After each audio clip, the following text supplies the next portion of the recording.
Welcome to this episode of Turning Grief into Growth, the Journey of Transformation. This is a podcast that's hosted by Greg Jacobs and Don Lipstein. Well, welcome to this episode on this podcast. We're real excited today. We've got a special guest with us, Joanne Gowdy. I'm going to go ahead and let Don Lipstein, my co-host, introduce her today. So Don, welcome. Thank you, and welcome to you and Joanne, and welcome to our listeners today. I'm hoping everyone's having a good day. Joanne Gowdy is a Boston University School of Communications graduate, a sales executive with 35 years in broadcast television, a mom to two adult daughters and two sons-in-law, and a grandmother to four grandchildren. I know one of them is just born recently.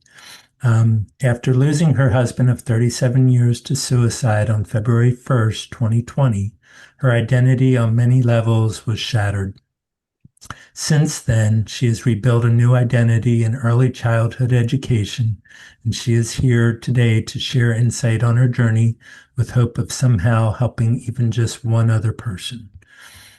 I personally believe that Joanne is going to be a real force when it comes to childhood, adolescent, whether it's grief or just growth. I think she's a force. So we'd love to hear your story, Joanne. Thank you so much, Don, for those really kind words. I had a beautiful story until I didn't.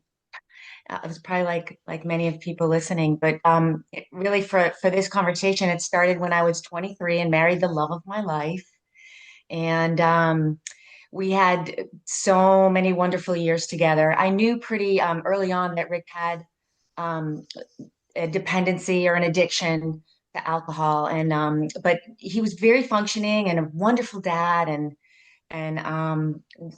amazing husband for 35, 37 years altogether. And then everything changed. So we moved, actually, for my career, we ended up moving out to Vegas, and I took a promotion within the company I was working for in broadcast television. And the day we got there was very clear that it was not the right move for Rick. And so about a week or two later, he said he needed help. And for the next 8 months, he was in and out of rehab and outpatient and AA and across three different states. Was trying his best to be healthy and happy in recovery. And on February 1st, as you mentioned, 2020, while in recovery, he ended up taking his own life. So 6 weeks later, they announced COVID. Actually, on his birthday, what would have been his birthday, and of course everything shut down. So at that point, out in Vegas, basically alone in Vegas. So I left my career.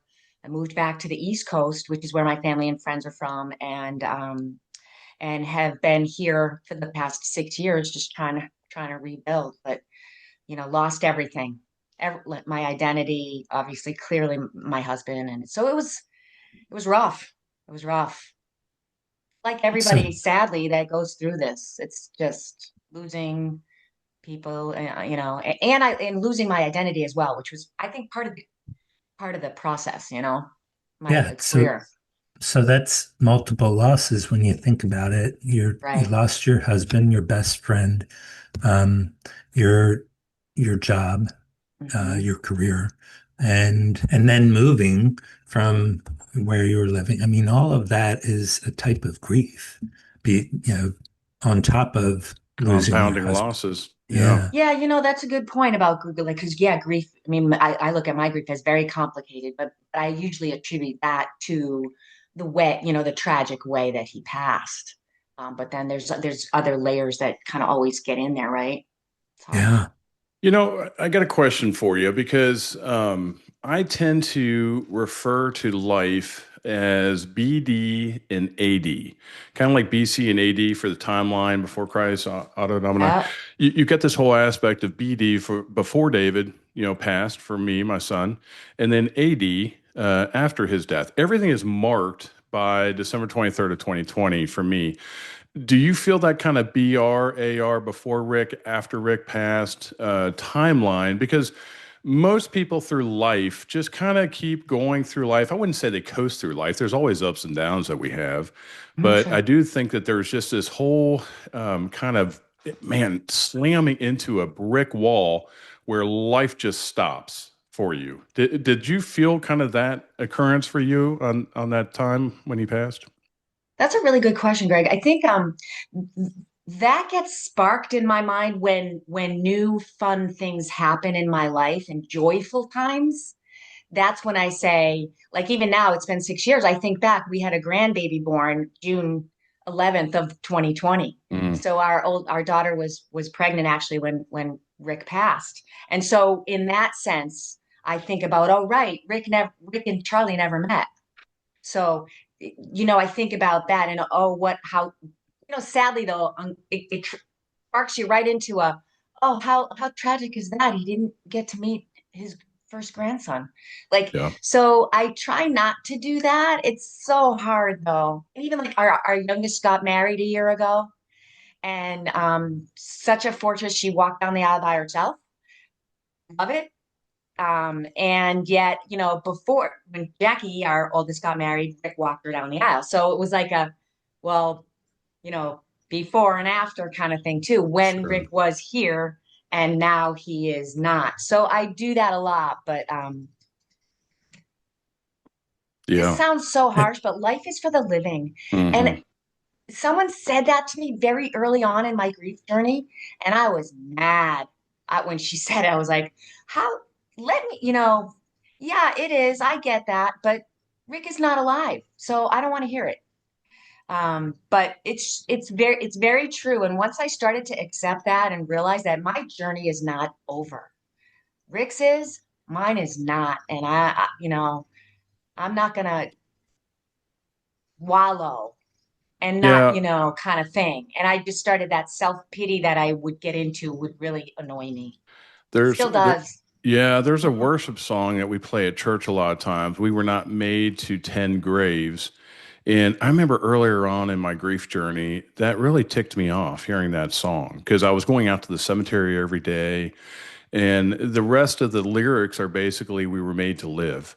And now when I hear that song, I have a different view and perspective of it. So I do think, to your point, Joanne, there are just moments in time when you're not ready to hear something, Mhm. and then things change. And I would say that, Don, wouldn't you agree that's kind of the whole premise of this podcast? It's the turning of the grief into growth. It's that turning point, that transformation, the butterfly coming out of the chrysalis that you experience along the way.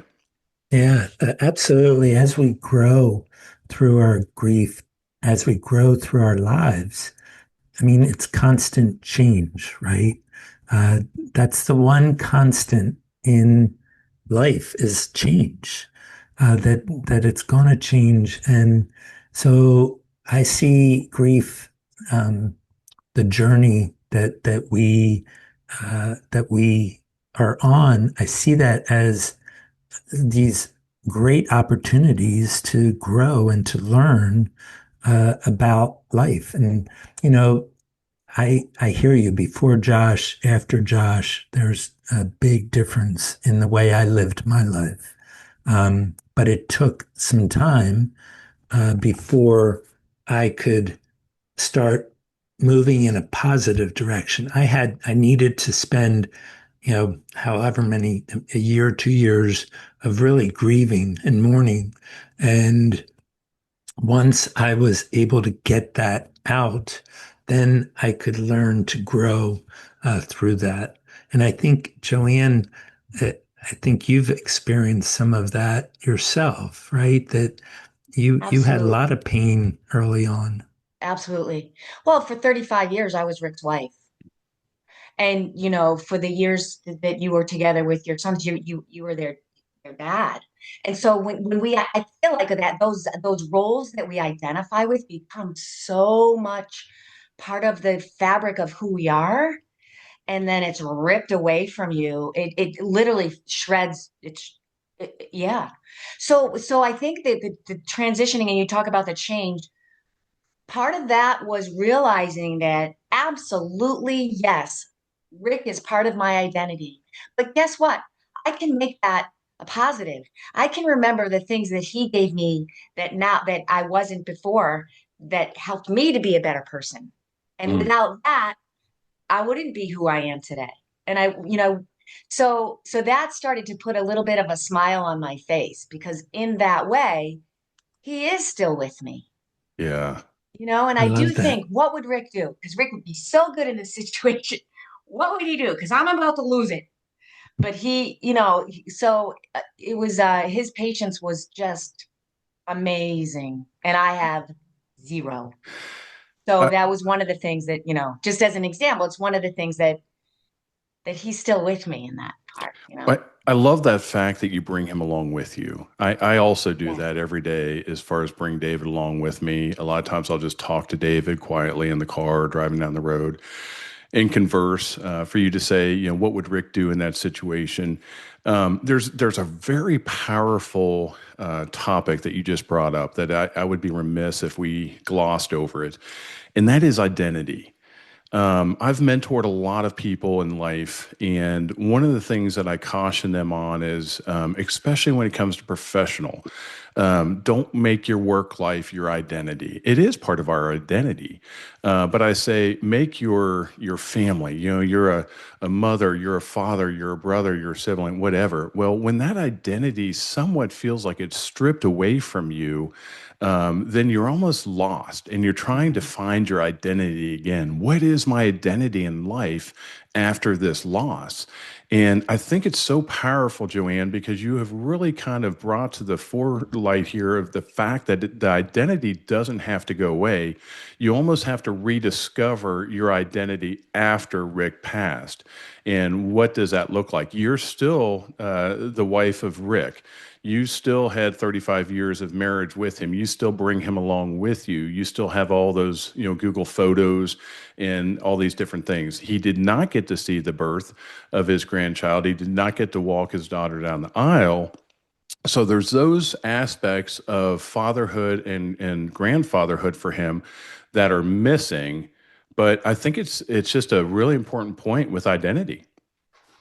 Yeah, thanks. I no, and that's not to say I don't get mad at him too, still. Sure. Like I'm grateful, but in some like when I do the yard work, I am not happy because that was his area. Or shoveling of the snow in the Or something, yeah, driveway. which I'm looking at right now.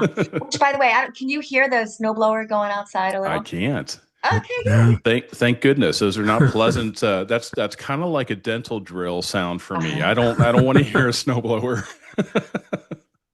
Yeah, I can hear it loud and clearly. So if you see me go, Yeah, nope, what you're it is. good.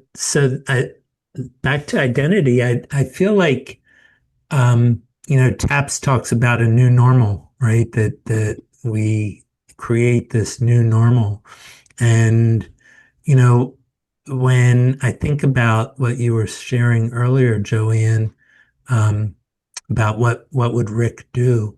I mean, you're living his legacy, right?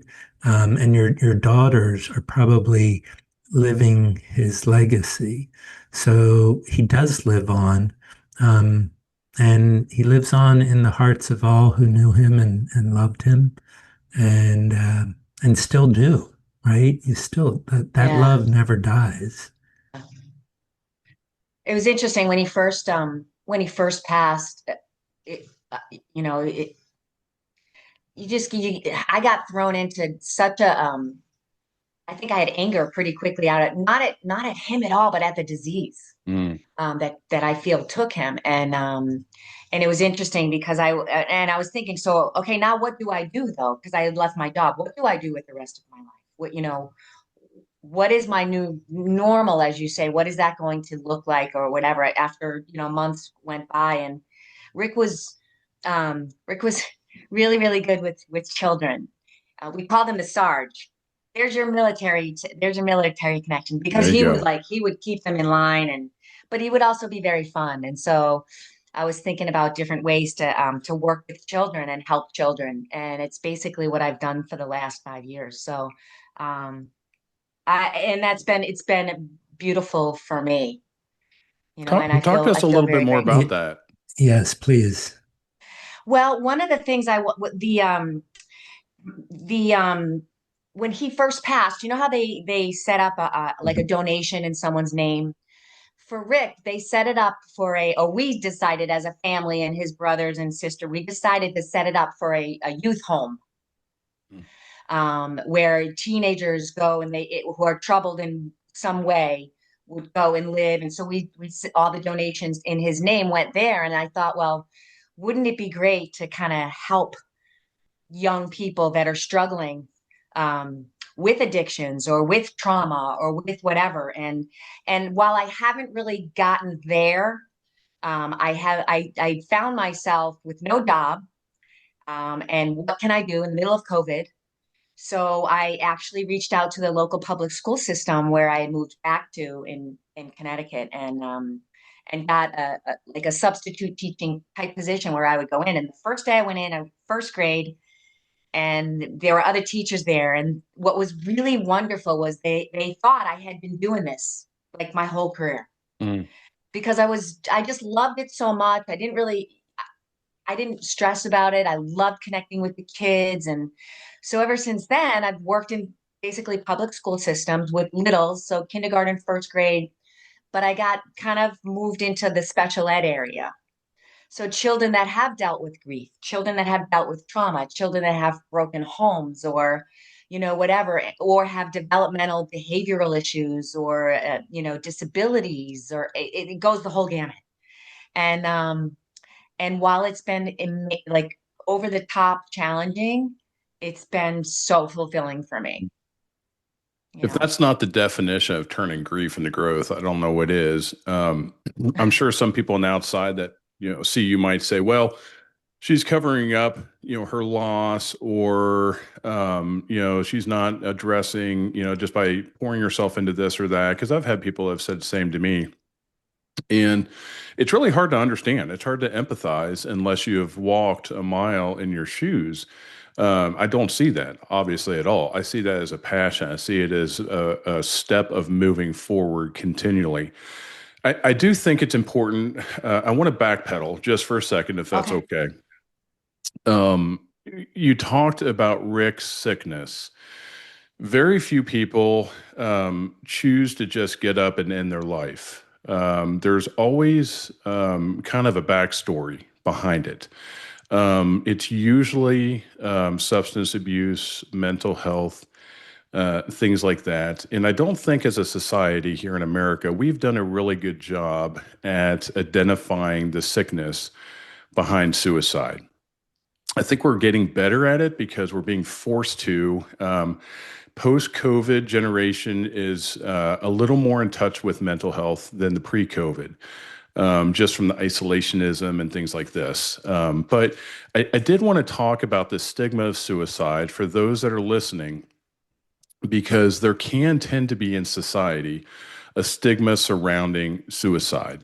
For those that are naive on the outside that have never dealt with that, there's this whole naivety around the actual sickness behind it. So I know you just kind of gave us a brief, kind of story of his alcoholism, things like that. But after his death, what was that like for you? Was there any stigma? Was there any like people didn't want to mention it because it was like, oh my gosh, he died from suicide, and just kind of a cloud or anything like that that you had to deal with? In my mind, I did. Mm. However, like my daughters were really, really good. And maybe it's that next generation that just were just like, Mom, it happens.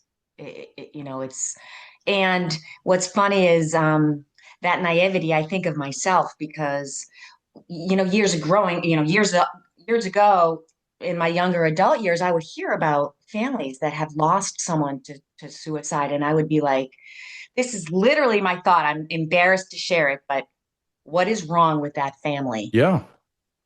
And so here, I, how I'll look in the mirror now. You're that family. So it was hard for me to accept. First of all, obviously, it's such a tragic, horrific painful way to lose somebody. And yet, as I learned more after the fact about the disease, about mental health, one of the first things I started doing was figuring out why are some people successful in recovery? Why Mm. couldn't my husband be successful? There's, that's all you see in social media and hear about is the success stories. Well, come to find out, there's only like 20%. I don't even, I'm probably misquoting. There's a very small percentage that are successful. So then I started learning more about your brain and how your brain works. And, Rick was absolutely hijacked. His brain was not his own because of this illness, because, and so then I was learning about that a little bit, and it actually drew me into the children who can't cope. They just can't cope, and they have that fight or flight reaction and they don't know what to do. And I'm like, and I equated that a little bit to what Rick went through with his brain. And we know so very little about our brains. And I think that's where, to your point about what can we do moving forward, I really would love to help educate children about how their brains work and have them practice brain exercises. So they're using their frontal cortex to make decisions and they're reasoning and thinking about consequences as opposed to that reptilian brain that just spontaneous.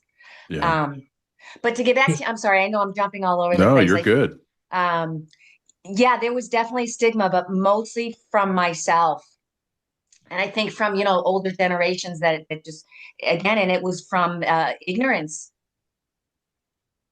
I Yeah. think it stems from that. And so there's, and I know there's a lot of grassroots efforts and there's a lot of focus on mental health now, which is wonderful. We just have a long way to go Hmm. because I Yeah. think it's one thing to talk about it and learn about it to some degree, but okay, so now what's the solution?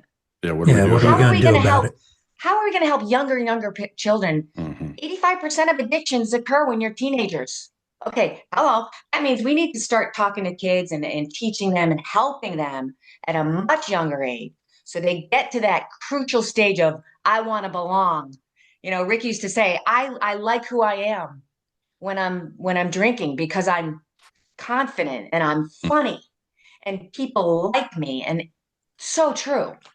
You know, All of that. Joanne, I I'm know you and I have talked about this, but I've often thought for probably the past 20 years or so, when my kids were growing up, maybe 25 years, um, I thought our education system in the United States focuses on math and English and these skills that are important to learn, but they're teaching them in kindergarten and first, second, and third grade. What if we had mental health um, and self-care where we taught yoga, we taught meditation, we taught ways to deal with stress?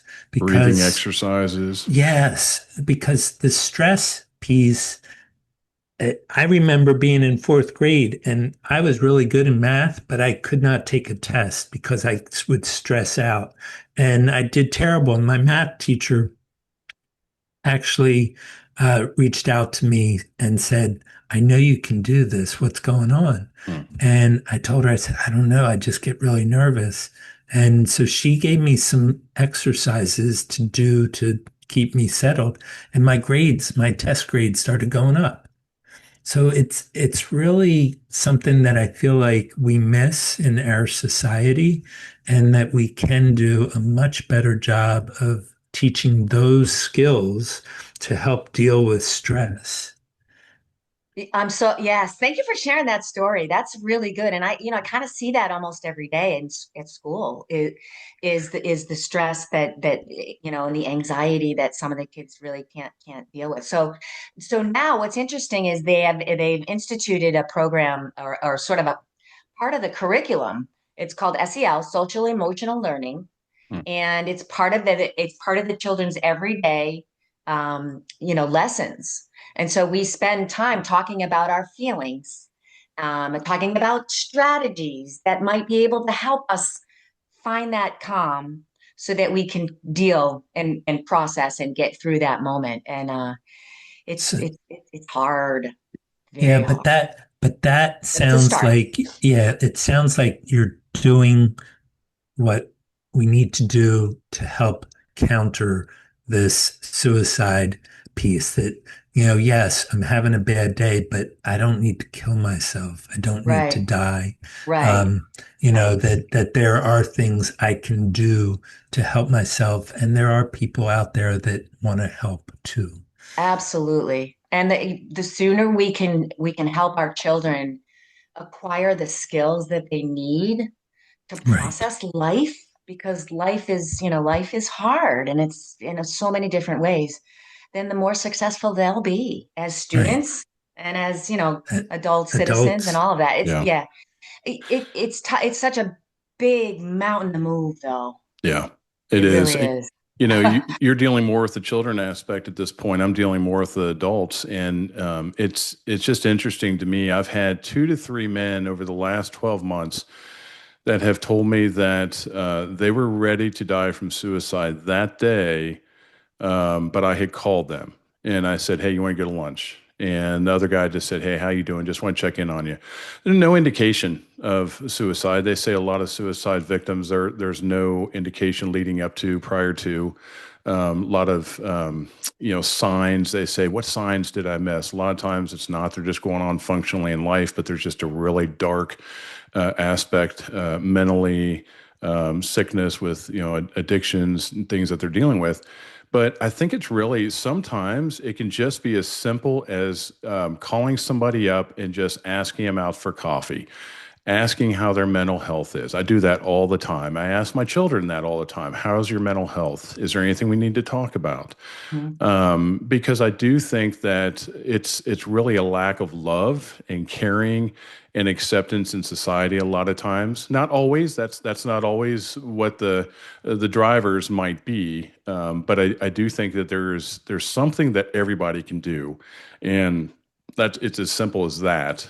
For just kind of the minimal thing. So I love that you do that. That good for you. That's wonderful. Yeah. And it's what's interesting too is when I was telling Dawn when I first lost Rick, I could not stop talking about it to friends, to family.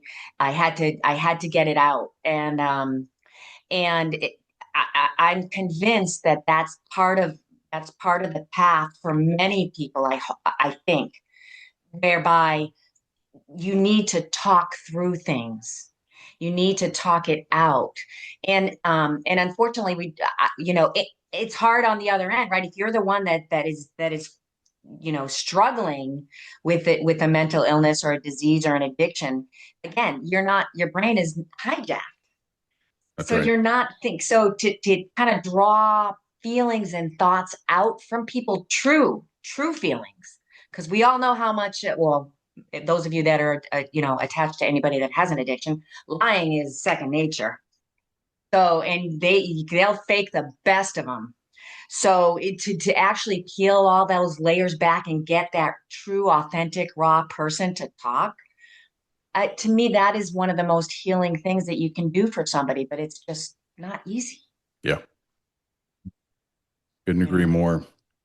I think So that you've come at us with a very authentic and vulnerable stance today, and I really appreciate that. There's just no facade there. I kind of want to go back to what you had said originally about I'm ashamed to say this, but at the beginning, I would have thought before I had suicide directly affected by in my family that you thought, what is wrong with that family? yeah, And I think there is a lot of stigma out there for whatever type of death. And I think some of it might be in our own head. Like you said, maybe I was thinking people were thinking this, maybe they weren't. hmm I get people tell me all the time, they're like, man, I was just afraid to say anything because I didn't want it to trigger you or bring up your son's death. I'm like, man, his name is like, tattooed on the inside of my eyelids. When I go to sleep at night, I see David. When I'm awake during the day, and it's not like that's all encompassing, all I deal with now.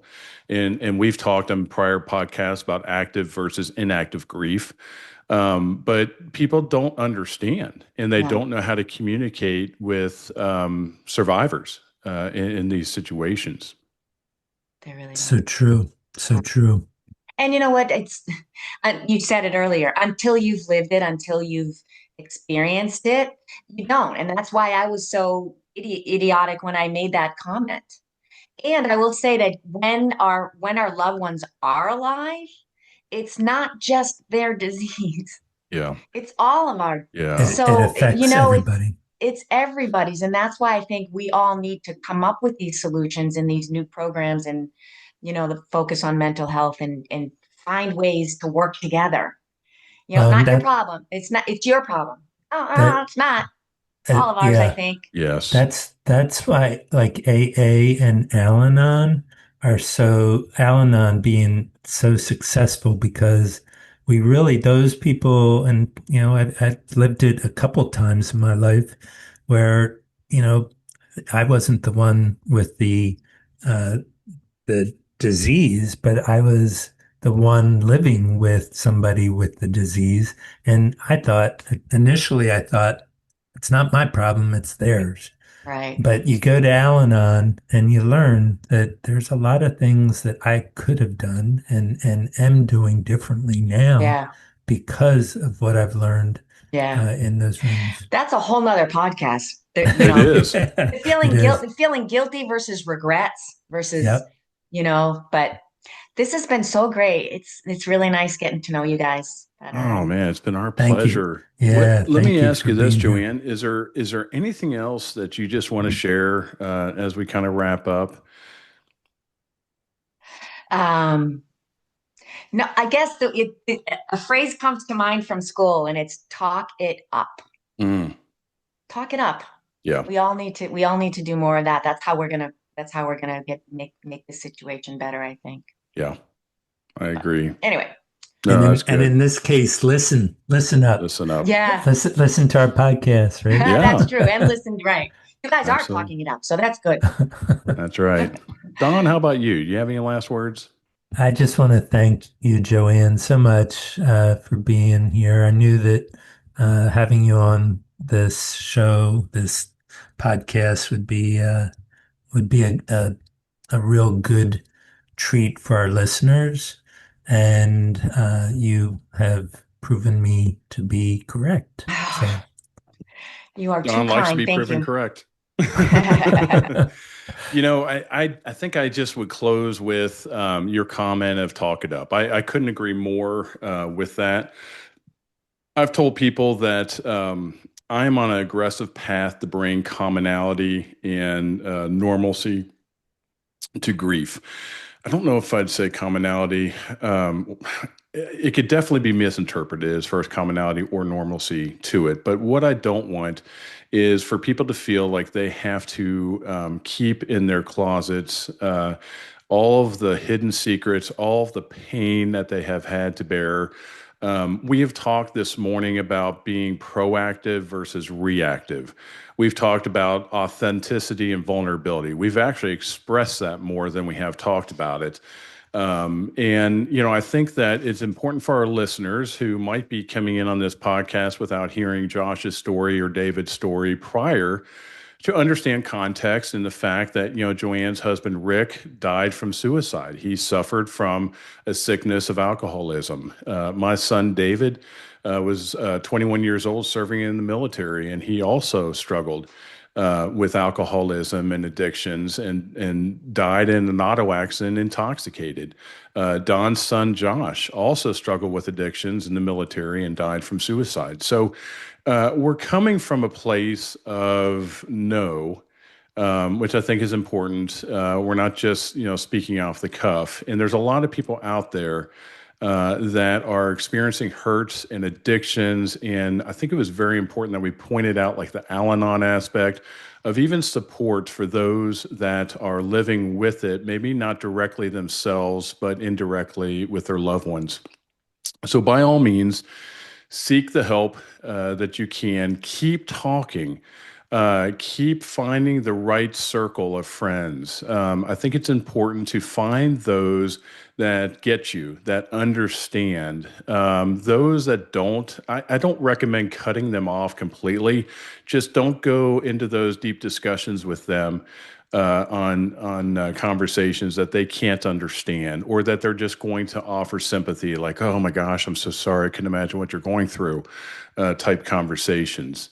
Surround yourself with those that can lift you up, can emphasize the grief into growth kind of concept of moving forward one step at a time, acknowledging that one day I might take 3 steps back and I might take 1 step backwards the next day, and it's okay. It's not necessarily a linear path. So, Joanne, thank you so much for joining us today. Don and I are very appreciative of you coming on. Thank you. It's been wonderful. Absolutely. You I have a great appreciate it. day. You too. Thank you so much for taking time out of your day to listen. We hope turning grief into growth spoke to your heart and becomes a part of your own journey of healing and transformation. If you know someone who could use a little hope, please share this episode with them. And don't forget to follow, like, or subscribe on your favorite platform so you don't miss what's coming next. Don and I can't wait to share more conversations to help you keep turning your grief into growth.